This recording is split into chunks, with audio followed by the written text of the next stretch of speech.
तो स्टूडेंट्स ये रही हमारी एग्जांपल नंबर 5.3 जिसके अंदर वो कहता है कंसीडर द रेक्टेंगुलर पल्स, यानी एक ऐसा सिग्नल जिसमें रेक्टेंगुलर पल्सेस हमें मिल रही हैं और इसमें जो हमारा सिग्नल है उसकी वैल्यू 1 तब होती है जब हमारे सिग्नल का जो टाइम पीरियड है, यानी कि ये असल में एक डिस्क्रीट सिग्नल है, डेट्स इसमें टाइम की जगह एन का इस्तेमाल किया जाता है। एन की जो मैग्नीट्यूड है वो जब तक लेस देन और इक्वल टू n1 है तब तक हमें वैल्यू 1 मिलती है। अदरवाइज़ वो कह रहा है कि अदरवाइज़ वैल्यू ग्रेटर देन में 0 होगी। तो इसका मतलब मैंने आपको बताया था जब मैग्नीट्यूड का चक्कर होता है तो उसमें क्या होता है, मैग्नीट्यूड के चक्कर में -n1 भी आ जाएगा और +n1 भी आ जाएगा। तो देखें ये हमने एक सिग्नल यहाँ पे कंसीडर किया कि -n1 से लेके n1 तक इस सिग्नल की वैल्यू देखें 1 है, बाकी हर जगह पे इसकी वैल्यू 0 है। ठीक है, यानी इससे ग्रेटर और इससे लेस देन दोनों जगह पे वैल्यू इसकी 0 है। ये सिग्नल आपने खुद ड्रा किया हुआ है और आपके बुक वाला ये देखें इसमें कितने सिग्नल हैं, 0 के बाद 2 सिग्नल है और 0 से पहले भी 2 सिग्नल हैं। तो आपके बुक वाले ने पता क्या किया हुआ है, n1 को ना लेट कर लिया हुआ है अकॉर्डिंग टू योर बुक, उसने लेट कर लिया हुआ है कि n1 इज़ इक्वल टू 2 है मेरे पास। ठीक है, वो ये कंसीडर करता है,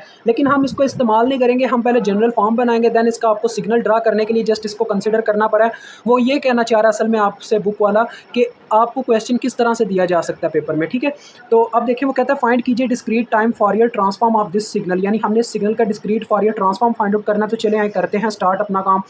तो सबसे पहले आप जानते हैं बच्चों डिस्क्रीट फॉरियर ट्रांसफॉर्म निकालने का तरीका का क्या है, X E J omega sigma n is equal to -infinity to infinity X of n और साथ में e की पावर -j ओमेगा n, यही फार्मूला है हमारे पास।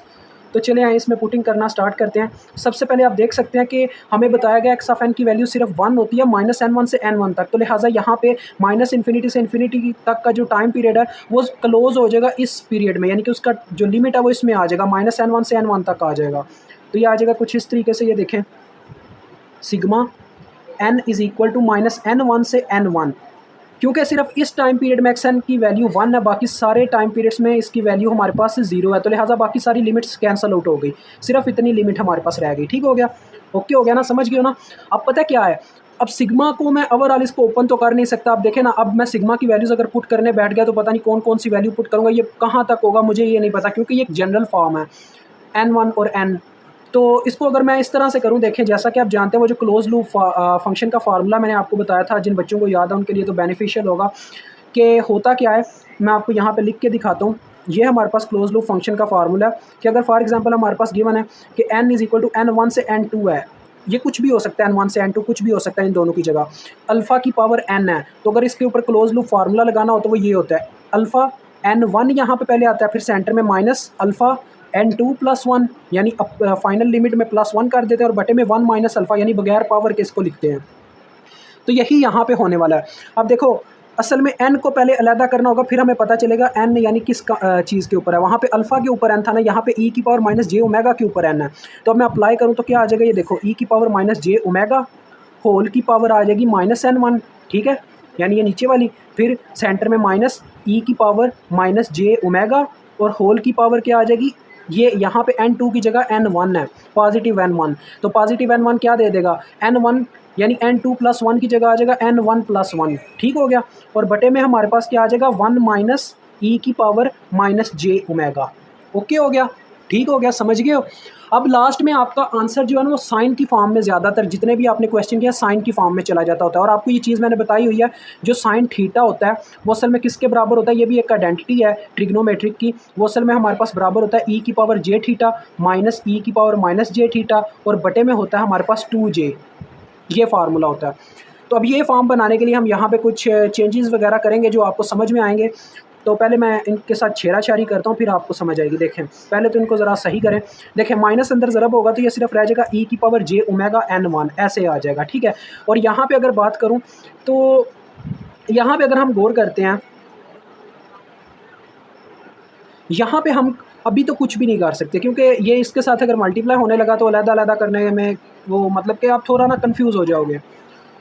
तो अगर मल्टीप्लिकेशन कर भी देते हो तो ज़्यादा से ज़्यादा क्या होगा, देखो यानी एक दफ़ा आ जाएगा -j ओमेगा n1 और एक दफ़ा आ जाएगा -j ओमेगा। ठीक है, लेकिन अगर हम ऐसे रखें, मैं आपको समझाता हूँ कैसे, ये देखें ऐसे और ऐसे, यानी इन दोनों को ऐसे अलग-अलग ही रहने दें, मल्टीप्लाई पहले ना करवाएं, ताकि हमारे लिए एक आसानी हो। मैं आपको बताता हूँ वो क्या, अभी आपको समझ आएगी मैं क्या कहना चाह रहा हूँ बच्चों।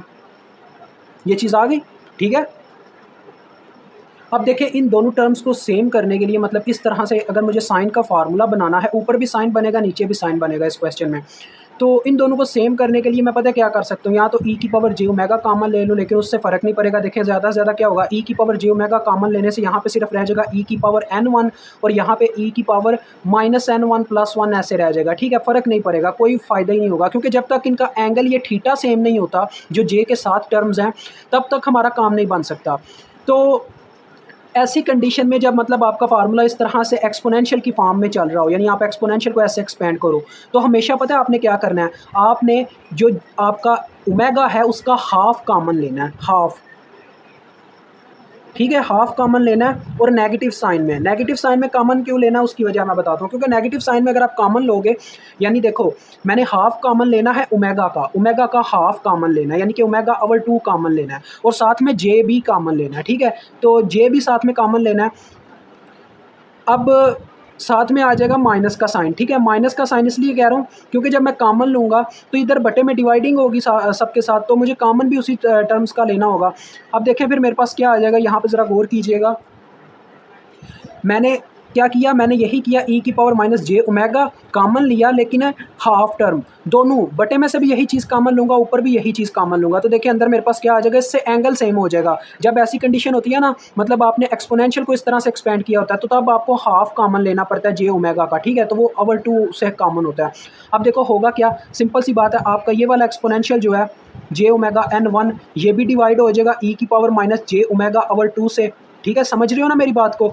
इसी तरह से इसके ऊपर ऐसे ब्रैकेट लगा लेता हूँ ये वाली, और जो नेक्स्ट वाला है माइनस ये वाला जो है आपका ई की power -j omega whole n1 + 1, ये भी डिवाइड हो जाएगा ई की पावर -j ओमेगा/2 से। अभी आपको ये आसान लगने लगेगा थोड़ी देर में।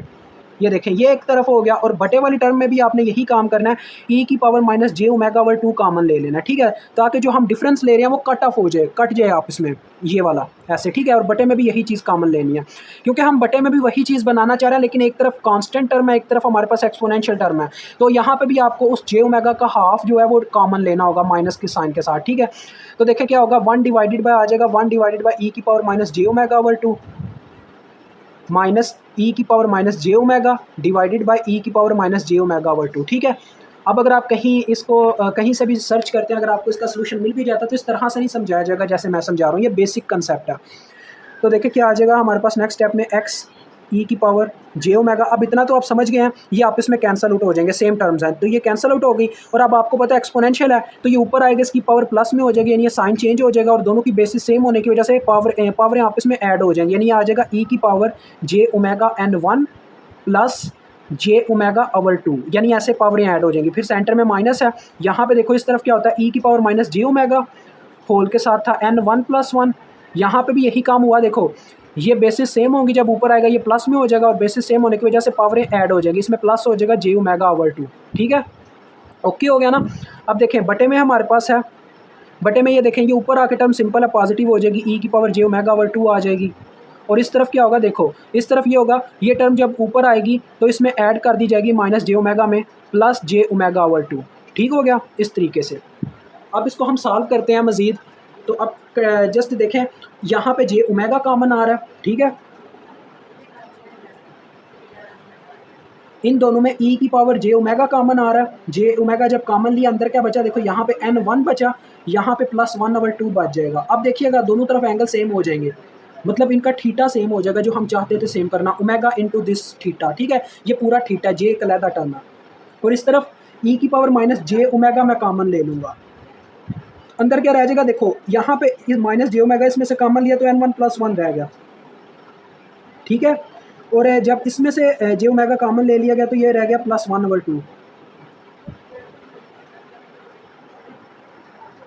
यहाँ पे बच्चों मैं एक गलती कर रहा हूँ, वो क्या है जी, देखें मैंने -j ओमेगा कॉमन लिया, तो यहाँ पे तो j ओमेगा था, तो माइनस कॉमन लेने की वजह से ये साइन जो है प्लस वाला ये माइनस हो जाएगा, मुझसे ये मिस्टेक हो रही है, तो ये असल में आ जाएगा -1/2। ठीक है, गौर करो, मैंने लिया है -j ओमेगा कॉमन, तो ये -j ओमेगा नहीं +j ओमेगा सिर्फ मैं कॉमन ले रहा था, लेकिन -j ओमेगा कॉमन लेने की वजह से यहाँ पे सिर्फ -1/2 रह जाएगा। ठीक है, अब बटे में भी यही देखें, बटे में तो मुझे कुछ इतना हास करने की ज़रूरत नहीं है, वो डायरेक्ट ही काम हो रहा है। देखें ई की पावर जे ओमेगा ओवर 2 आ गया इस तरफ, और इस तरफ देखें ये दोनों टर्म्स जब आपस में जमा होंगी, ये -1 + 1 वो ओवर 2 वाली बात है, क्योंकि देखें जे ओमेगा अगर हम कॉमन ले लेते हैं अंदर क्या बनेगा -1 ओवर 2 + 1 ओवर 2, और आप देख सकते हैं -1 ओवर 2 सॉरी -1 और +1 ओवर 2 है, -1 + 1 ओवर 2, और आप जानते हैं इसका रिजल्ट क्या निकलता है, कैलकुलेटर पे आप चेक कर सकते हो, वो -1 ओवर 2 आता है, यानी ये आ जाएगा ई की पावर -j ओमेगा ओवर 2, ये चीज़ आ जाएगी, यानी फुल में से हाफ माइनस हो गया, तो ये चीज़ बन गई। अब देखें बटे में हमने वो टर्म बना लिया है कि ई की पावर जे थीटा और माइनस ई की पावर -j थीटा, ठीक है। तो ये 2j उधर जाके मल्टीप्लाई हो जाएगा, तो 2j साइन थीटा हमने दोनों तरफ लिखना, ऊपर की तरफ भी और नीचे की तरफ भी, ठीक है। तो थीटा जो भी है दोनों में उस लिहाज से लिखा जाएगा। अब देखें क्या आ जाएगा फाइनली, एक्स ई की power J omega is equal to, अब ज़रा चेक करो, ये तो आपको समझ आ रही है, ये आप खुद देख सकते हो, यहाँ पे ऊपर भी एंगल सेम हो गया है। जब 1 में से -1 ओवर 2 करूँगा तो ये भी 1 ओवर 2 ही रह जाएगा, और यहाँ पे भी बन रहा है n1 + 1 ओवर 2, और यहाँ पे भी n1 + 1 ओवर 2, यानी इसका थीटा, ऊपर वाले का थीटा हमारे पास बराबर है n1 + 1 ओवर 2 होल के साथ ओमेगा, ठीक है। ये है ऊपर वाले का थीटा, ये है हमारे पास, और नीचे वाले का थीटा ओमेगा ओवर 2 है। तो यानी फाइनली ये आ जाएगा ऊपर वाला 2j साइन ओमेगा, और अंदर आ जाएगा हमारे पास अपना n1 + 1 ओवर 2, ठीक है। ये ऐसे आता है, आपके बुक वाले ने डायरेक्ट ही लिख के दिया हुआ है, और नीचे आ जाएगा 2j साइन, इसका थीटा क्या है, j ओमेगा ओवर 2, यानी ओमेगा ओवर 2 इसका थीटा, तो ये आ जाएगा ओमेगा ओवर 2, ठीक है। अब ये देखें 2j से कट गया, और फाइनली ये आपकी फॉर्म आ गई जो आपको रिजल्ट चाहिए था, ठीक हो गया। अब मैं बात करता हूँ सिग्नल कैसे ड्रा होगा। जैसे प्रीवियस क्वेश्चन में भी कुछ बच्चे पूछने लग पड़े थे सर सिग्नल कैसे ड्रा होता है, तो वो भी मैं यहाँ पे क्लियर कर देता हूँ बच्चों को। देखें ये सिग्नल इस तरह से कुछ आपका ड्रा हुआ था प्रीवियस का, जो बच्चे कह रहे थे उनके लिए कि ये ड्रा तो एज इट एज, यानी पीक वैल्यू आएगी और एक हमारे पास लोवेस्ट वैल्यू आएगी। ये उसने मेंशन किया हुआ है 1 - a ओवर 1 + a, ये कैसे आती है ये मैं आपको बताता हूँ। इसकी पीक वैल्यू बच्चों देखो, पीक वैल्यू पे ये बता रहा है कि हमारा ओमेगा इज इक्वल टू 0 होता है। Omega is equal to 0 put करके देखो क्या आता है इसमें, इस क्वेश्चन के अंदर, ये जो आपका आंसर लास्ट में आया होगा, देखो मेरे पास आ जाएगा 1 - a का स्क्वायर, और बटे में आ जाएगा 1 - 2a cos ऑफ 0 डिग्री, ठीक है। cos ऑफ 0 आ जाएगा प्लस a स्क्वायर, क्योंकि ओमेगा की जगह 0 जो पुट हो गया। अब देखें cos 0 असल में 1 के बराबर होता है, तो ऊपर आ रहा है 1 - a का स्क्वायर, जो मैं लिख सकता हूँ a का स्क्वायर - b का स्क्वायर, और फिर ये कन्वर्ट हो जाएगा a + b इंटू a, ये मैं आपको करके दिखाता हूँ। देखें, और बटे में क्या है 1 का square -2 into first term into second term, देखें a का स्क्वायर सेकंड टर्म है, और cos ऑफ 0 डिग्री मैंने बताया 1 के बराबर हो जाता है, और ये a होल का स्क्वायर। अब देखिए ये क्या आ जाता है 1 - a इंटू 1 + a, ये तब हो रहा है जब हमने ओमेगा की जगह 0 पुट किया हुआ है, क्योंकि हम ओमेगा 0 पे चेक कर रहे हैं कितना होता है इसका वैल्यू, ठीक है। तो वही मैं आपको चेक करके दिखा रहा हूँ यहाँ पे। तो देखें ऊपर ये आ गया, और नीचे आपको नज़र आ रहा है 1 माइनस है इसके साथ, इस टर्म के साथ, तो 1 - a होल का स्क्वायर आ जाएगा। अब देखें एक टर्म ऐसे कैंसल आउट होगी, और ये हमारे पास आ गई वैल्यू 0 पे, जो कि बनती है क्या 1 + a डिवाइडेड बाय 1 - a, ये इसकी पीक वैल्यू है जो इसको 0 पे मिलती है। और बाद में ये जो नीचे इन्होंने वैल्यू मेंशन की हुई है ना, जो लोवेस्ट वैल्यू होती है, वो हमेशा इसका उल्टा टर्म होगी, ठीक है, इसका बिल्कुल अपोजिट। ये चीज़ मैंने आपको पहले भी बताई थी, क्योंकि होता क्या, मैं आपको बता दूं इसका अपोजिट कैसे होगी। ये मतलब ये नहीं है कि ऊपर नीचे कर देना है, असल में हमें मेंशन था कि a की मैग्नीट्यूड जो है वो लेस देन 1 है। मैग्नीट्यूड में अब ये भी होता है कि a पॉजिटिव भी होगा नेगेटिव भी होगा, -a भी पुट किया जाएगा +a भी पुट किया जाएगा। तो यहाँ पे हमने +a पुट किया हुआ है, तो इस वजह से ये इसकी पीक वैल्यू है, और जब -a पुट करेंगे तो उसकी लोवेस्ट वैल्यू आएगी। तो -a पुट करने पर क्या मिलेगा, यानी ये जो ऊपर वाला a है ये 1 - a हो जाएगा, और नीचे वाला जब a की जगह माइनस ऐसे मतलब पुट होगा ना, देखो a की जगह -a पुट हो गया, और नीचे भी 1 माइनस इंटू -a, तो ये मिल गया 1 + a, डेट्स वाई इसकी ये सेकंड वैल्यू आती है, ठीक है। अब मैं बात करता हूँ आपके नेक्स्ट क्वेश्चन के ड्रा करने वाले काम को। अब इसका जब हमने ग्राफ ड्रा करना है, तो देखें बच्चों हमने ये बात की है ऊपर कि हम n1 की वैल्यू 2 लेट कर लेते हैं, ठीक है। ये बात हमने ऑलरेडी की हुई है। अब मैंने इसका सिग्नल जब ड्रा करना है तो वो इसी से ही ड्रा होगा, देखो ज़रा गौर कीजिएगा। अब मैंने ड्रा करना है इसको फोरियर ट्रांसफॉर्म यानी कि ओमेगा की फॉर्म में। तो देखते हैं इसकी मैक्सिमम वैल्यू क्या आती है, ठीक है जी। ये आ गया x E J omega, okay हो गया। अभी मैं आपको निकाल के दिखाऊंगा, आपके सामने ही सब कुछ होगा। देखिए काफ़ी सिंपल सी बात है, n1 अगर आपके पास 5 के बराबर है, ठीक है, n1 अगर आपके पास 5 के बराबर है, देखो यहाँ पे मैं पुट करता हूँ, ये ज़रा गौर से आपने देखना है। साइन ओमेगा इंटू n1 अगर मैं 5 पुट कर दूँ, 5 + 1 ओवर 2, ठीक है, ये आ जाएगा, और बटे में क्या आ रहा है साइन ओमेगा ओवर 2, सिंपल, ठीक है। अब देखो होगा क्या, 5 + 1 ओवर 2 करते हैं तो कितना बनता है, ये आप कैलकुलेटर से चेक कर सकते हो, 11/2 बनता है, ठीक है। 11/2 यानी कि 11 ओमेगा/2 आ जाएगा इस तरीके से, साइन 11 ओमेगा बटा 2 कह सकते हो। सॉरी n1 की जगह तो 2 आएगा ना, माजरत 5 नहीं मैंने सेलेक्ट किया, n1 को तो हमने 2 सेलेक्ट किया, माजरत n1 हमने 2 के बराबर सेट किया, तो यहाँ पे 2 आएगा। और 2 में जब 1/2 ऐड करते हैं तो ये 5/2 बनता है, और 5/2 जब ओमेगा से ज़रब खाएगा तो क्या होगा, ये बन जाएगा 5 ओमेगा/2। ठीक है, अब मैंने आपको एक चीज़ बताई थी, जब आपने पीक वैल्यू फाइंड आउट करनी होती है, क्योंकि ये पीक वैल्यू हम फाइंड आउट करने जा रहे हैं, तो हम क्या करते हैं, साथ में लिमिट लगा देते होते हैं पीक वैल्यू फाइंड आउट करने के लिए। देखें ये मैं लिख रहा हूँ यहाँ पे, पीक वैल्यू फाइंड आउट करने का तरीका होता है, पीक वैल्यू आपने लिखना होता है, जो आपका एंगल होता है उसकी लिमिट यहाँ पे साथ में लिख देनी होती है। लिमिट ओमेगा/2 हमारा एंगल है, अप्रोचेस टू 0, और साथ में आ जाएगा, देखें ये जो हमने लिखा हुआ है साइन 5 ओमेगा/2 और बटे में अपना से साइन ओमेगा/2। ठीक है जी, ये चीज़ आ गई। अब देखें, आप देख सकते हैं हो क्या रहा है कि सिंपल सी बात है, हमारे पास यहाँ पे साइन ओमेगा/2 ऊपर साइन ओमेगा/2 दोनों बन रहा है, तो वो आपस में कैंसल आउट हो जाएंगे। ठीक है, अगर आप लिमिट ना भी अप्लाई करें, ये वैसे भी कैंसल आउट हो जाएंगे और रिजल्ट 5 आ जाएगा। ठीक है, यानी अपनी वैल्यू पीक जो वैल्यू देता है वो 5 देता है, इतना हमें अंदाज़ा हो गया। और ये 0 कब देगा, ये भी आप पुट करके देख सकते हैं, यानी आपने क्या करना है, इसको 0 के बराबर लेट करके चेक कर लेना है। तो 0 आपको पता है पाई पे जाके देगा, इतना तो आप सॉरी पाई पे नहीं, अपना 2 पाई पे जाके देगा। ये देखो ये 0, और उसके बाद हम वैसे ट्राई करते हैं, चेक करते हैं कितने पे देता है। देखो बच्चों, मैं क्या करता हूँ, साइन 5 ओमेगा/2, ये मैं 0 वैल्यूज़ निकालने लगूँ, बटे मैं साइन ओमेगा/2 इसको अगर 0 के बराबर लेट करता हूँ, क्योंकि मुझे 0 पे चेक करना है इसकी वैल्यू कब आती है। पीक वैल्यू तो आपने देख लिया क्या है, 5 है हमारी पीक वैल्यू। अब ये 0 कब होगी, मुझे ये चेक करना है। ठीक है, मैं चेक करने लगूँ इसकी वैल्यू 0 कब होगी, यानी ये 2 पॉइंट्स निकालने हैं। तो यहाँ पर अगर मैं चेक करता हूँ, तो अपने पास देखें ये जाके उधर 0 हो गया, उसके बाद साइन इन्वर्स 0 होगा, और साइन इन्वर्स 0 आपको पता है कब होता है, पाई वाली वैल्यूज़ पे, यानी n पाई पे, और इधर रह गया 5 ओमेगा/2। ठीक है, अब मुझे ओमेगा का चाहिए, तो ओमेगा इधर ही रह जाएगा, और दूसरी तरफ ये 5/2 था, उधर जाके 2 पाई/5 हो जाएगा, यानी ये बन जाएगा 2n पाई/5। ये चीज़ आ जाएगी। और आपको पता है इनकी जगह हम क्या क्या पुट करते हैं, 1 2 3 4 ऐसे पुट करते जाते हैं, यानी जब 1 पुट करूँगा तो 2 पाई/5 मिलता है, यानी ये 0 होता है -2 पाई/5 पे।